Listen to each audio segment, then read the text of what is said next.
Today I want to talk about aesthetics. The first two movies I thought lost a lot of beauty in compression. They look a lot nicer live in the render, even though the frame rate is somewhat better when they get turned into movies. But they look better live. And one reason for that is that the colors are perfectly smooth. There's no blockiness. There's no compression artifacts. I'm going to see, this might be better in this movie that we're making today. But first, a little business. I have created a Git repo for Xenopus on the local box and have created a remote repository at a site in Czechoslovakia, which offers them for Git repos. But I still have to push the new local, repo.or.cz. That's the name of it. But I still have to push the local repo onto the remote repo. And I haven't quite figured out the sequence of commands that lets me do that, but it's coming. So in the meantime, if you want the updated copy of this demo that you're about to see filmed, then I'll have to send it to you by email, which is, no problem, given that I have, let's see, maximum of 2 subscribers.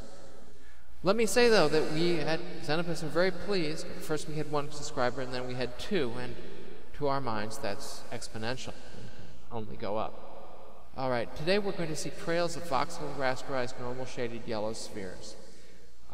These spheres are tiny in comparison with the whole world and with the other objects in the world. And yet they are vast in comparison with the cubes that make them up. And this footage, if properly understood, will completely dispose for once and for all of the base canard that voxel renders cannot handle differences in scale in the world, the very large and the very small. In fact, that problem was one of the main inspirations for developing the renderer. Namely, can we create a virtual world where objects are infinitely examinable, just like they are in the real world? One can always look for more detail. There's always more detail to be found. Sometimes we need tools, but there's always more detail. Let's go to the movie. All right. Looks a bit like the climactic scene from 2001. I should say anti-penultimate scene in 2001, when he's going through the rift or whatever it is. There's the trail of yellow spheres. This was created simply by laying them down behind the camera in a fly-through that occurred before the making of the movie, the capturing of the frames. You note that it's much easier to navigate with these mouse-flying controls when you have something like a trail to follow, when you can see the path through space. And that's interesting in sort of an ergonomic, psychological way. Okay, so now this is the big room that we were in the first movies.